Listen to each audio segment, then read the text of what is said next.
हाथी का पैर मेंढक पर पड़ गया। हाथी ने चला करके पैर रखा, ऐसा नहीं कह सकते। हाथी ने चला करके एक्सीडेंट कर दिया, ऐसा नहीं कह सकते।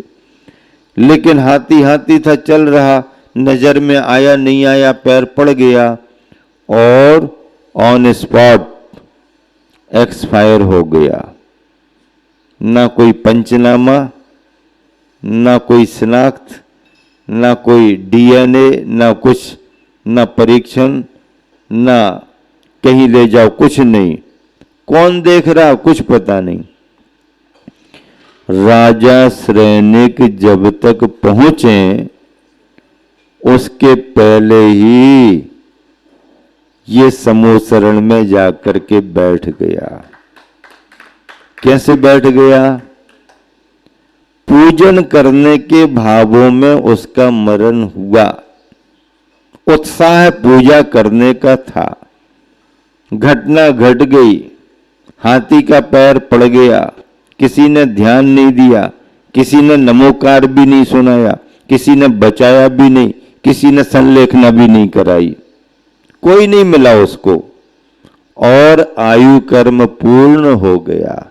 कोई तो नमोकार सुना देता, कोई तो संलेखना करा देता है। नमोकार मंत्र का महत्व कितना है। जीवंदर स्वामी ने मरते हुए कुत्ते को नमोकार सुनाया, मरते हुए कुत्ते को नमोकार जीवंदर स्वामी ने सुनाया और कुत्ता मर करके स्वर्ग गया।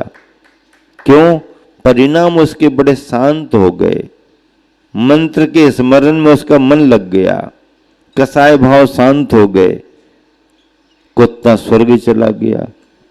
जटायु पक्षी रावण की तलवार से पंख कट गए, फड़फड़ाता हुआ नीचे गिरा, तड़फ रहा है, मरणासन्न है, और रामचंद्र जी पता लगाते हुए जंगल में वहां पहुंच गए। अरे यही तो जटायु है, पंख कटे हैं, मरणासन्न है, बाद में बात करेंगे, पहले इसको नमोकार सुनाओ। और रामचंद्र जी ने उसे नमोकार सुनाया। जटायु का जीव मर करके सदगति स्वर्ग को प्राप्त हुआ। कैसा उदाहरण है। पद्मरुचि नाम के सेठ, क्या पद्मरुचि नाम के सेठ, और कीचड़ में बैल फंसा हुआ है। सेठ जी मंदिर दर्शन करने जा रहे, रास्ते में कीचड़ में फंसा बैल दिख रहा, कई दिनों से फंसा, मरणासन्न अवस्था बन रही है। उन्होंने मंदिर जाना छोड़ दिया। बैल को निकालो, ये मर जाएगा, इसे नमोकार सुनाओ। और उस अवस्था में पद्मरुचि सेठ ने बैल को नमोकार मंत्र सुनाया।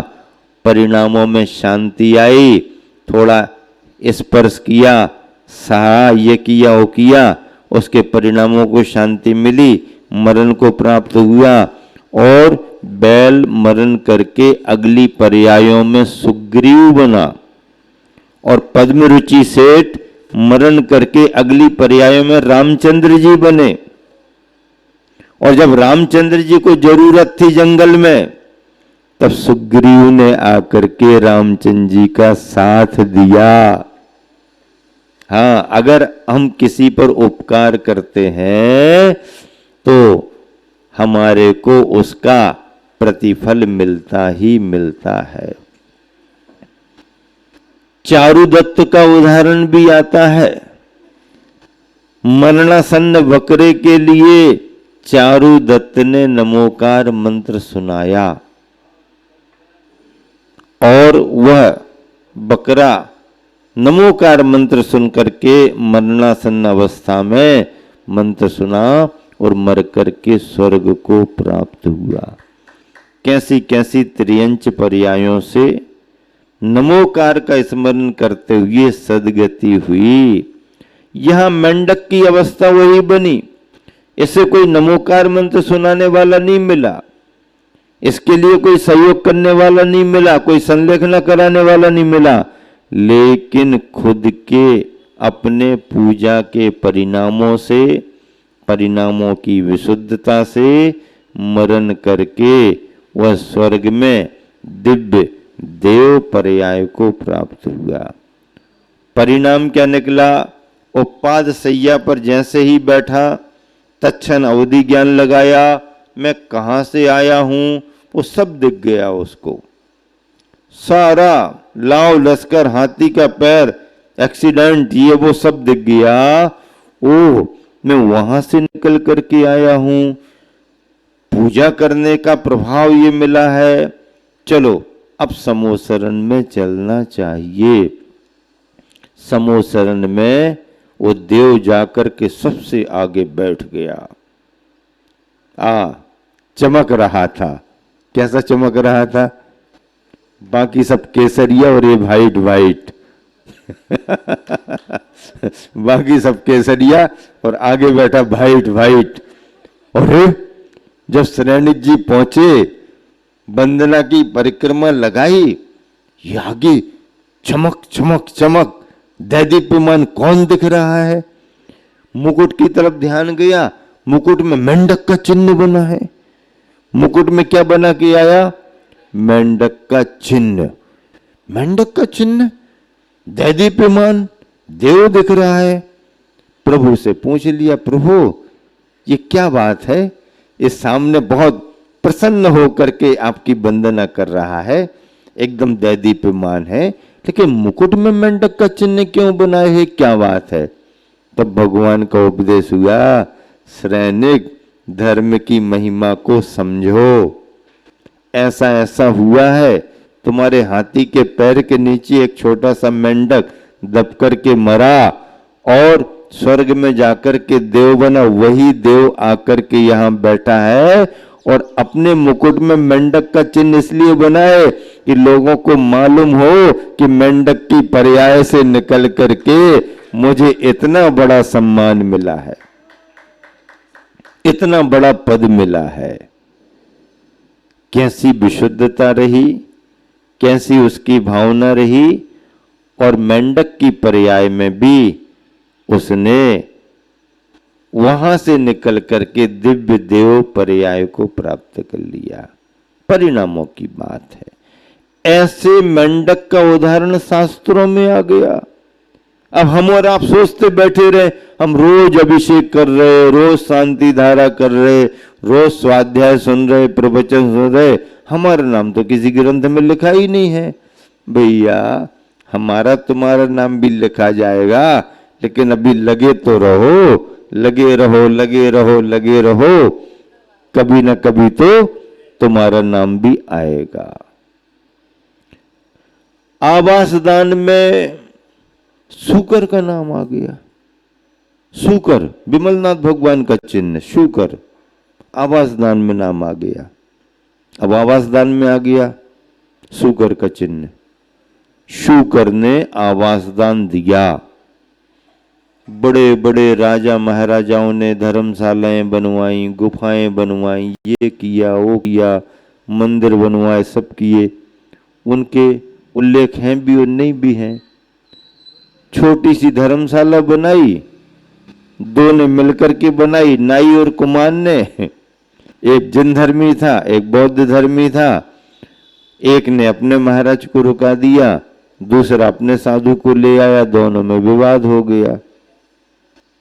जैन धर्मी था, उसने अपने मुनि महाराज को पहले रुका दिया, बाद में वो अपने गुरु बौद्ध धर्मी साधु को ले आया, हम इनको रुकवाएंगे।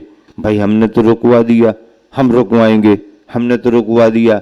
दोनों में विवाद होता देख करके मुनि महाराज जी स्थान छोड़ करके बाहर चले गए। भाई इनमें तो विवाद है, बाहर चले गए, पेड़ के नीचे बैठ गए। सारी रात पेड़ के नीचे वो रहे। डांस मच्छर का कष्ट बहुत रहा, बहुत दंश मशक परिचय हो गया। उन्होंने कुछ नहीं कहा, सारी रात बिता करके चले गए। इस अवस्था को देख करके दोनों में आपस में झगड़ा हुआ और दोनों लड़ झगड़ करके मरे। मर करके एक शेर बन गया, एक सूकर बन गया।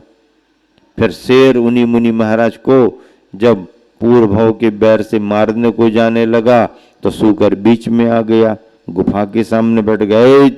मेरे रहते आप अंदर नहीं जा सकते। दोनों में फिर घमासान हुआ।